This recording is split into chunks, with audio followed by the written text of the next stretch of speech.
ಸಪ್ಪಳಿಕರ ಯಾನೆ ಗಾಣಿಗರ ಸೇವಾ ಸಂಘ, ಗಾಣಿಗರ ಯುವ ವೇದಿಕೆ ಮತ್ತು ಮಹಿಳಾ ವೇದಿಕೆ ಮೂಡಬಿದ್ರೆ ಇವುಗಳ ಆಶ್ರಯದಲ್ಲಿ ಸ್ವಜಾತಿ ಬಾಲಕ ಬಾಲಕಿ ಪುರುಷ ಮತ್ತು ಮಹಿಳೆಯರ ವಿಭಾಗಕ್ಕೆ ಅವಿಭಜಿತ ದಕ್ಷಿಣ ಕನ್ನಡ ಜಿಲ್ಲಾ ಮಟ್ಟದ ವಾಲಿಬಾಲ್, ಶಟ್ಲ್ ಪಂದ್ಯಾಟ ಹಾಗೂ ವಿಲಾಸಿನಿ ಮುರಳೀದಾಸ್ ಕಾವೂರ್ ಇವರ ಸ್ಮರಣಾರ್ಥ ಜಿಲ್ಲಾ ಮಟ್ಟದ ಥ್ರೋಬಾಲ್ ಪಂದ್ಯಾಟವು ಮೂಡಬಿದ್ರೆಯ ಧವಳ ಕಾಲೇಜಿನಲ್ಲಿ ನಡೆಯಿತು.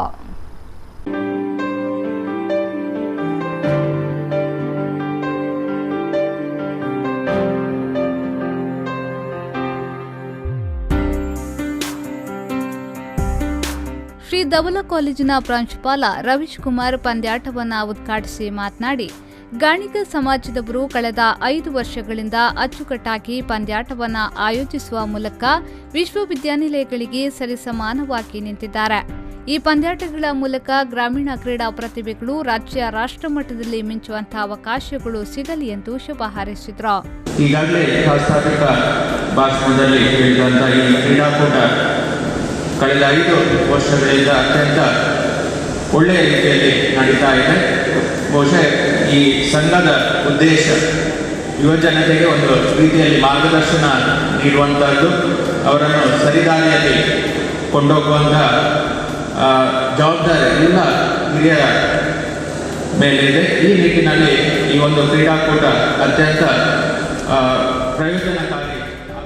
ಸಪ್ಪಳಿಗರ ಯಾನೆ ಗಾಣಿಗರ ಸೇವಾ ಸಂಘ ಮೂಡಬಿದ್ರೆ ಇದರ ಅಧ್ಯಕ್ಷ ಪ್ರತಾಪ್ ಬೇಡ್ಕೇರಿ ಕಾರ್ಯಕ್ರಮದ ಅಧ್ಯಕ್ಷತೆಯನ್ನು ವಹಿಸಿದ್ರು. ಎಡಪದವು ಸಂಘದ ಅಧ್ಯಕ್ಷ ಭಾಸ್ಕರ ಎಸ್ ಎಡಪದವು ಮುಖ್ಯ ಅತಿಥಿಯಾಗಿ ಭಾಗವಹಿಸಿ ಮಾತನಾಡಿ, ದೀಪದಲ್ಲಿ ಗಾಣಿಗ ಸಮಾಜದ ಸಂಬಂಧವಿದೆ. ದೀಪಕ್ಕೆ ಎಣ್ಣೆ ಹಾಕಿದಾಗ ಬತ್ತಿಯು ಹೇಗೆ ಬೆಳಕು ನೀಡುತ್ತದೋ ಹಾಗೆ ಈ ಪುಟ್ಟ ಸಮಾಜವು ಬೆಳಗಬೇಕಾಗಿದೆ ಎಂದು ಹೇಳಿದ್ರು. ದೀಪದಲ್ಲಿ ಗಾಣಿಗ ಸಮಾಜಕ್ಕೆ ಸಂಬಂಧಪಟ್ಟಂಥ ಎಣ್ಣೆ ಇದೆ.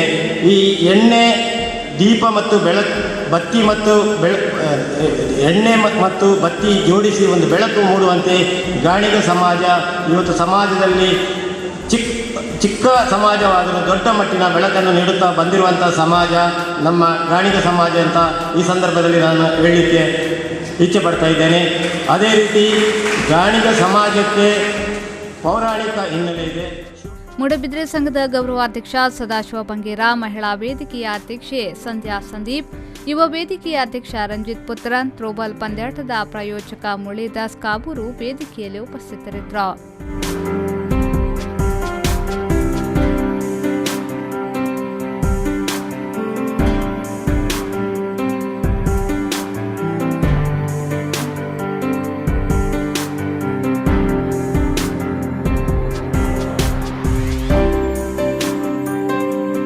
ಪ್ರೇಮಶ್ರೀ, ವಿ4 ನ್ಯೂಸ್ 24/7 ಮೂಡಬಿದ್ರೆ.